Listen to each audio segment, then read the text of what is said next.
bi nga déggee ñu ne Bougane immeuble am dañ ko saisir dama génn def poste ne leen banque bi wax loolu fen na ne leen banque bi njublang la te ba tey déggu leen banque bi toog non may leen li ñuy wax dafa am solo il faut Sénégalais yi comprendre 600 millions lañ ne moom la ñuy toppee société boo xam ne man maa ko moom société ak yow sa alal nekkul ak benn ça n'a rien à voir pourquoi muy banque boobu LDA maanaam crédit agricole ku moom crédit agricole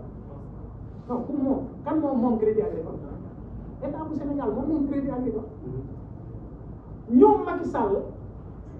comme man bi may def jooni licence su crédit agricole laa doon utiliser dañoo jàppoon ne bu ñu daggee collaboration bi ak crédit agricole Bougane tos ko rek ñoom ñu bind lettre dagg collaboration fekk na en 2015 BOS SA mooy société d'ingénierie informatique boobu ma leen doon wax dafa def benn prêt 398 millions am nga prêt boo koy def dafay am yéen enseignants yi xam ngeen prêt day am convention de prêt après bu dee ñun sociétés yi dafay am caution solidaire lii la ñuy wax caution solidaire pour benn opération mooy opération prêt bii ñu souligné muy 398 tribunal bi commettre expert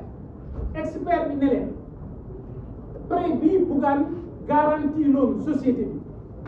prêt boobu fay nañ ko ba jeex na tàkk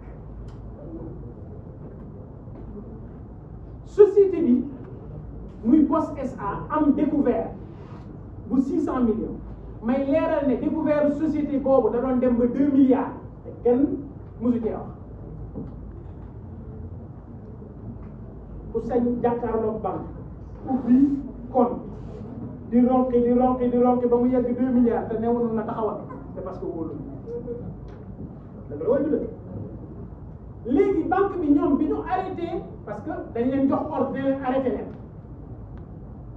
parce que man ànd ak caay-caay man maa leen wax ne leen continuer leen ci découvert parce que bu ngeen continuer ci découvert yi ñoom du ñu sañ a taxaw mais comme état dafa am doole 600 millions du dara ci ñoom ñu ne nañu arrêté collaboration bi ak jooni léegi banque bi pour récupérer 600 millions yooyu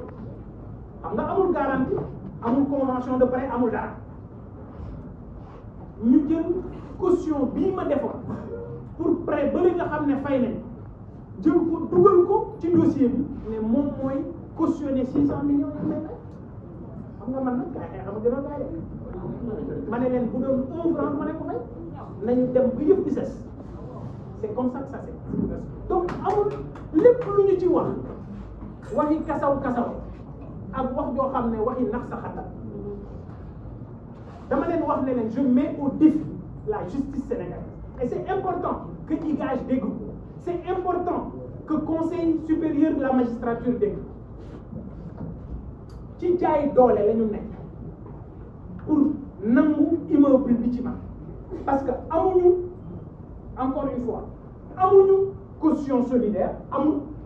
amul benn caution bu ñu mën a génne man Bougane ma signé ko amul wallahi azim billahi wallahi wa taala